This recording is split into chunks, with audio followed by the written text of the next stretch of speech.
Hi everyone. Security professionals have tested networks to identify vulnerabilities for many years now, and it's a common practice called vulnerability assessment and penetration testing, or sometimes just ethical hacking. Now, the word ethical in this context is really interesting as it indicates that the hacking is being done for good reasons, not malicious ones. But we forget that ethics is actually about actions towards humans. Usually, ethical hacking is done by a third party from the organization or outside without the staff knowing what's going on, so they don't prepare abnormally and skew the results. But it's just the network support staff usually that are somewhat targeted. Those tests don't usually get personal. But as we learned recently in the Chicago Tribune phishing assessment fiasco that hit Twitter and then the mainstream news, it's actually hard to transfer that philosophy of ethical hacking on networks directly to testing employees on their human vulnerabilities. But many organizations do this intentionally with their staff using what we call live phishing assessments, and the vendors are making it easier for them to do more frequently.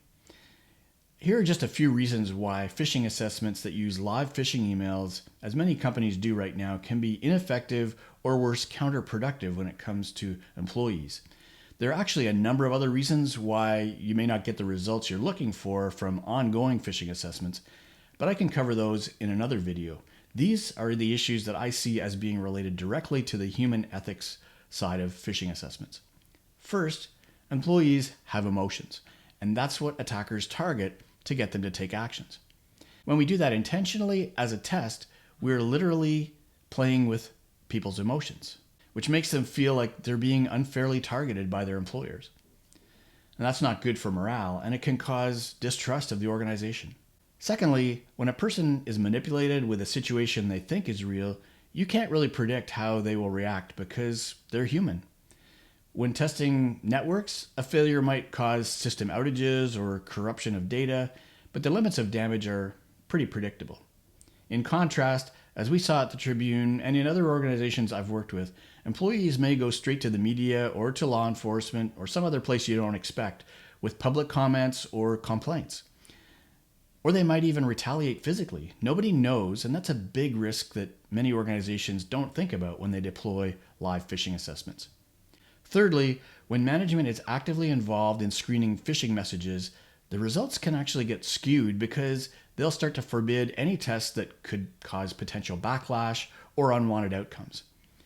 This is becoming even more of a problem because attackers don't play by those same rules, and they have no hesitation in using those very topics in their attacks, knowing that employees are unlikely to have seen them before in a phishing test.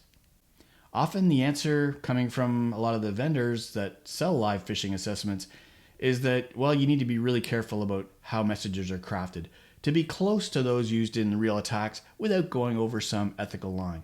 And that's not very easy. This is a real limitation of the whole methodology of targeting employees with frequent live phishing assessments to assess their human vulnerability. Now, I'm not saying that live phishing assessments have no value, far from it. But I see them as more of an occasional audit tool, not as an ongoing barrage of tests that rile up the employees continuously. So, what can be done to assess the real ability of employees without causing negative consequences? Gamified learning and assessment actually provides the means for conducting what I call ethical employee vulnerability management. Not only do employees know they're not being targeted, but they see it as a fun competition. You can use any topics you want, and all the employees who take a training module see the same content. So everything is under control with no unexpected or unwanted side effects. And most importantly, you can train people on the most risky situations and allow them to practice in order to improve their scores.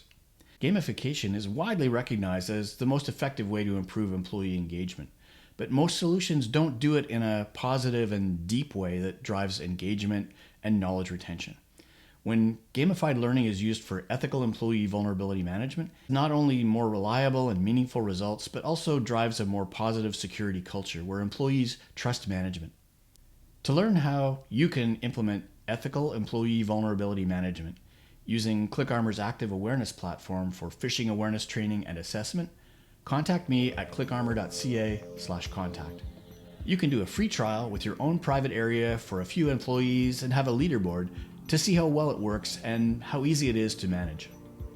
I'm Scott Wright. Thanks for watching.